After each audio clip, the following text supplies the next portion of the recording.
When you get hooked on Jeeps, you get hooked on Jeeps. This is actually my second Jeep Gladiator, and every time I see an RC Jeep, I gotta have one, especially this one, the new Jeep Gladiator from Axial. It's on the SCX10 platform, and they teamed up with MotoBuilt. This one's got awesome scale detail, and it's built to perform. Wait till you see it. Now we can take a closer look at this rig. It's a collaboration between Axial and MotoBuilt to recreate the MotoBuilt Waypoint Gladiator project. Very cool look to it. Absolutely awesome that Axial's giving us these scaled out rigs that are built to perform right out of the box. I'm just drawn to Gladiators, as you guys saw. Jeep guys will love it, and I think others will as well. Even though we've been saturated with Jeeps, this one is a bit different, and we're gonna start off with the main section of the body here. This is basically like the previous version. Here, let me grab it for you back here. This was released years ago, and as you can see, the front cab section, all the same, even has the Rubicon vents in the hood, mirrors, and then we get into the fender flares, and these are basically built to perform. You got plenty of tire clearance up front, and then, of course, low profile fender flares in the rear, and you can see the bed. Actually, let me spin this around for you. The bed is a whole lot shorter.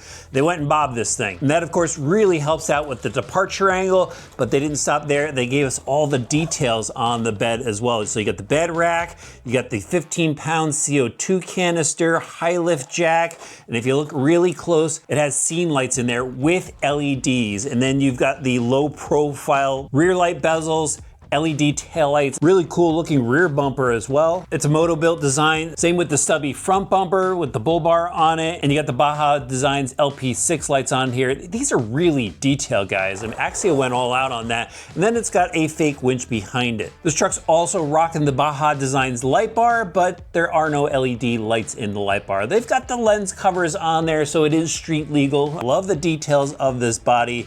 And the other cool thing is it's available in 2 colors, and they color match Jeep's colors. So this is the Gobi tan, and then they also have the 41 green. Rock sliders on the side, awesome looking decal package on this. Awesome job that doesn't end there. No body clips. There's these 2 little push tabs, one in the front and one in the rear.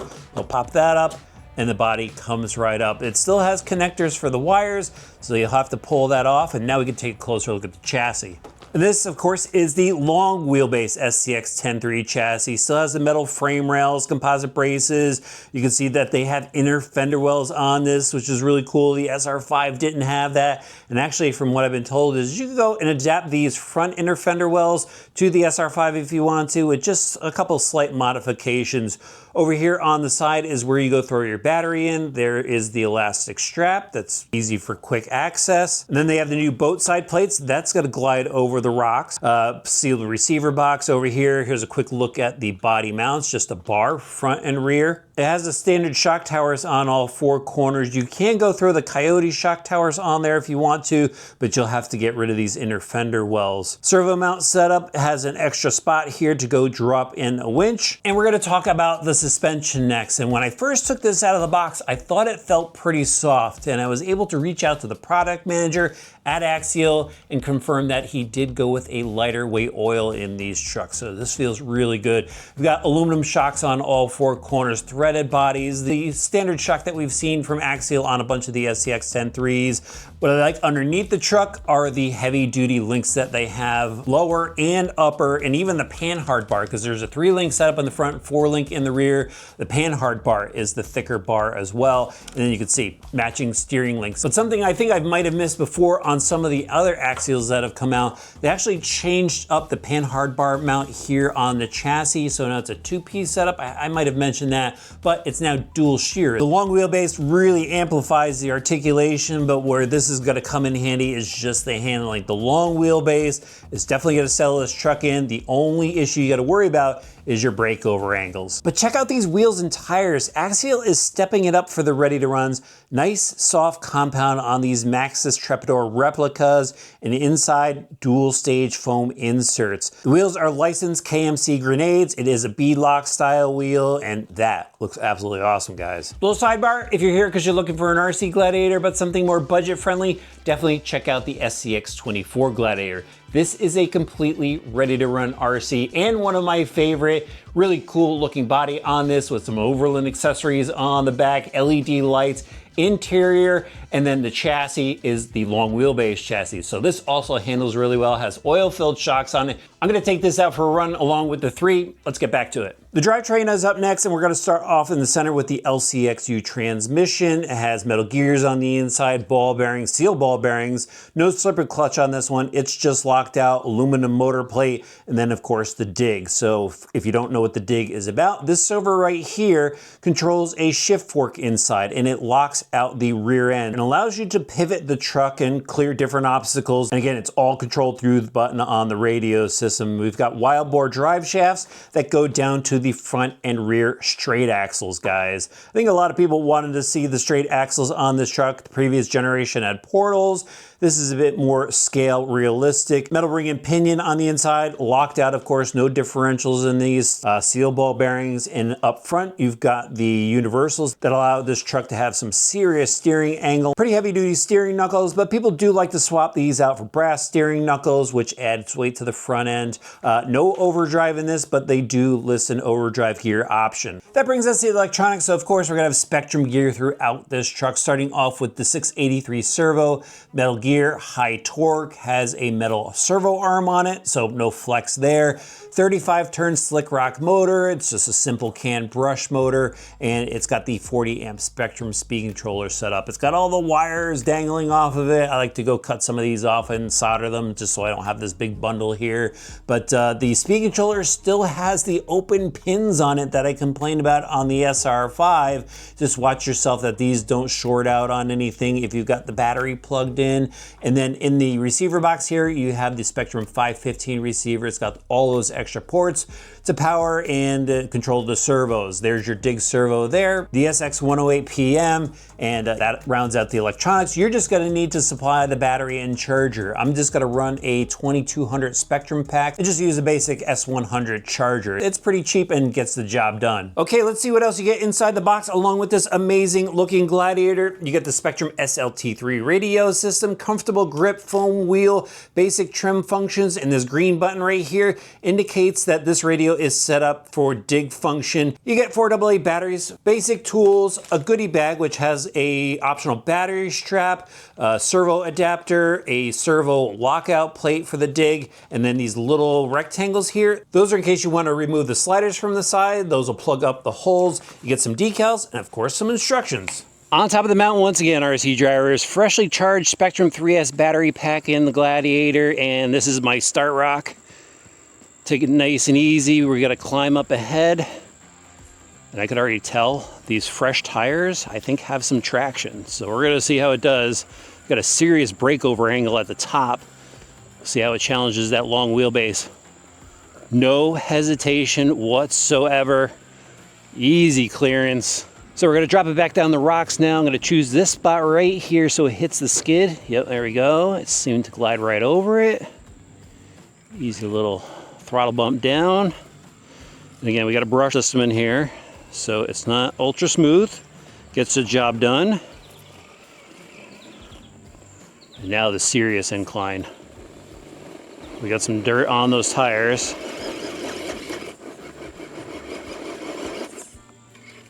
It was just staying in place, just trying to squeeze the line over a little bit. There we go, found some traction.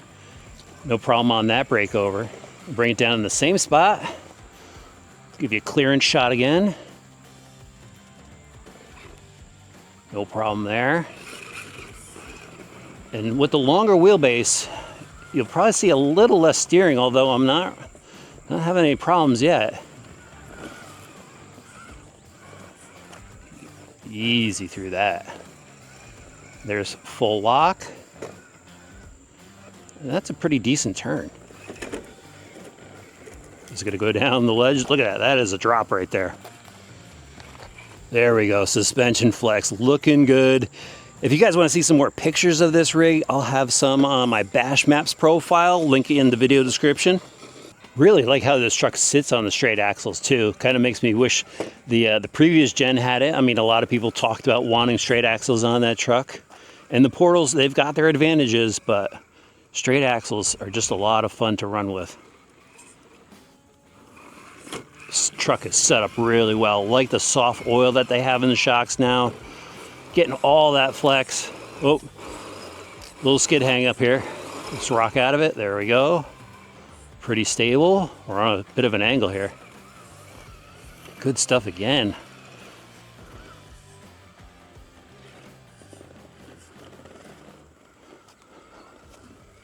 I mean, they're killing with the ready-to-run tires now. I said that before, but yeah, I mean, this is first battery pack, not broken in yet.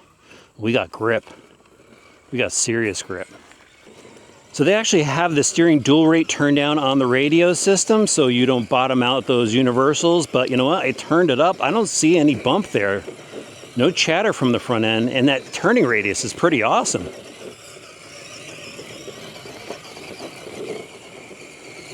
Yeah, pretty good stuff. I really like the look of this truck, including that front bumper, but what's more important about the bumper is the functionality. That stubby bumper just cleared that rock, let the tire grab. Now let's punch it. There we go.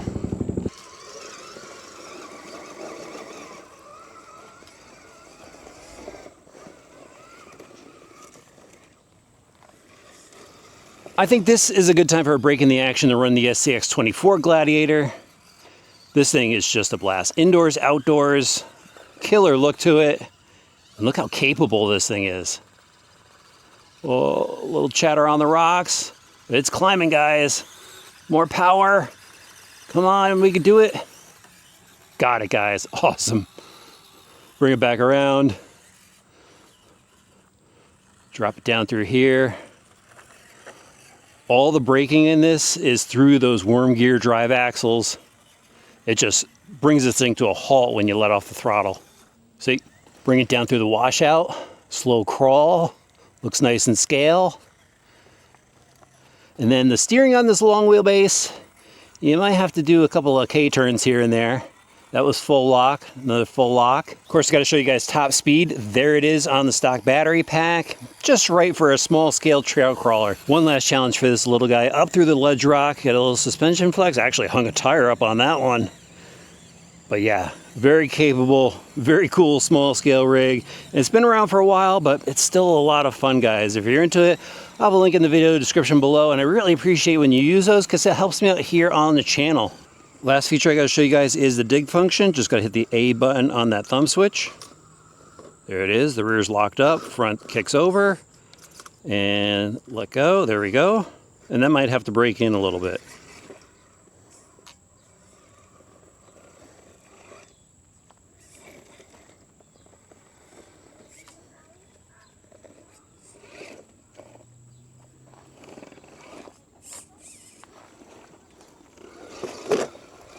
Whoa, we just had to roll down the hill when I shut the camera off. This thing is all bound up. Can we get out of it?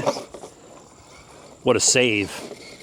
So guys, I really like the direction that Axial's going lately with these customized rigs, the SR5 and now this Gladiator with the MotoBuilt partnership. This thing looks super cool. I mean, this has got all the stuff on it that I wish I could have on my full-size Gladiator, but not in my budget. But this is definitely in the budget, and it comes out of the box just like this. So cool looking. The bed rack, the lights, the bumpers, the grippy tires, and this thing is just capable. The long wheelbase definitely helps out with the handling.